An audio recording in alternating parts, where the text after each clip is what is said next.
காலையில் பேப்பர் படிச்சுக்கிட்டு இருந்தேன் பாண்டி. அப்போ திடீர்னு என் பையன் வந்து என்கிட்ட ஒரு விஷயத்த சொன்னான். உங்கள் அப்பாவுக்கு அதான் அன்பரசுக்கு 60 வயசு ஆயிடுச்சான். அதான் அந்த ஆளுக்கு 60ஆம் கல்யாணம் பண்ணணும், அதுவும் நம்ம செலவுலே பண்ணணும்னு சொல்கிறான்.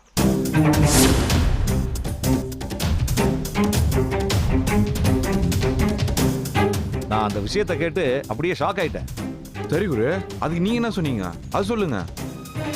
யார் வீட்டு காசுல யார் கல்யாணம் பண்றது, இதெல்லாம் உடனே சொல்ல முடியாது, அதனால யோசிச்சு சொல்றேன்னு சொல்லிட்டேன். ஆவாடா, ஓகே சொல்லியா, சந்தோஷம். ஆனா அப்பன்னு பார்த்து அந்த வேட்டையை வந்தான் பாண்டி. வந்தவன் நேரம் என்கிட்ட வந்து, உங்களுக்கு தைரியம் இருந்தா மீசை வச்ச ஆம்பளையா இருந்தா உங்க சம்பந்திக்கு 60ஆம் கல்யாணத்தை நடத்தி காட்டுறான்னு அவன் சவால் விடுறான் பாண்டி. ஆஹா, புரிஞ்சிடுச்சு. அதுக்கு நீங்க என்ன சொன்னீங்க? சுண்டக்கா பய, என் முகத்துக்கு நேரம் சவால் விட்டா நான் சும்மா இருப்பேனா? உன் கண்ணு முன்னாடியே அன்பரசுக்கு ஜாம் ஜாம்னு கல்யாணத்தை நடத்தி வைக்கிறேன்டா விளக்கணேன்னு சொல்லி மறு சவால் விட்டுட்டு வந்திருக்க மாட்டி.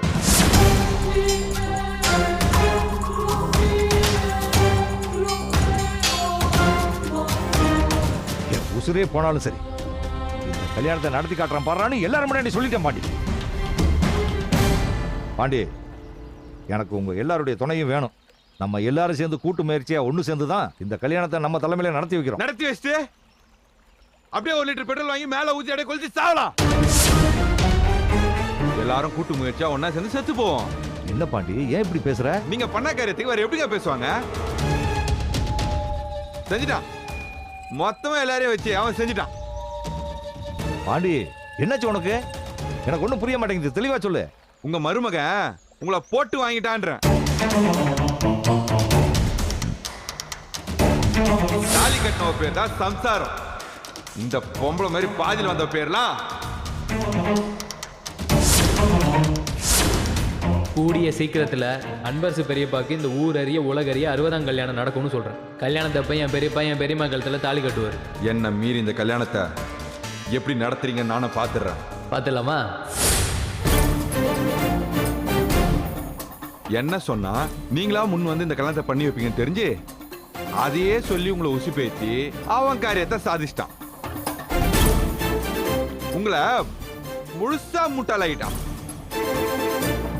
அது தெரியாம மறுசவால் விட்டேன்னு என்கிட்ட வந்து சொல்றீங்களே, என்னங்க நீங்க சேம் சைட்ல கோல் போட்டுக்கிறீங்க. டேய் வாடா போலாம்.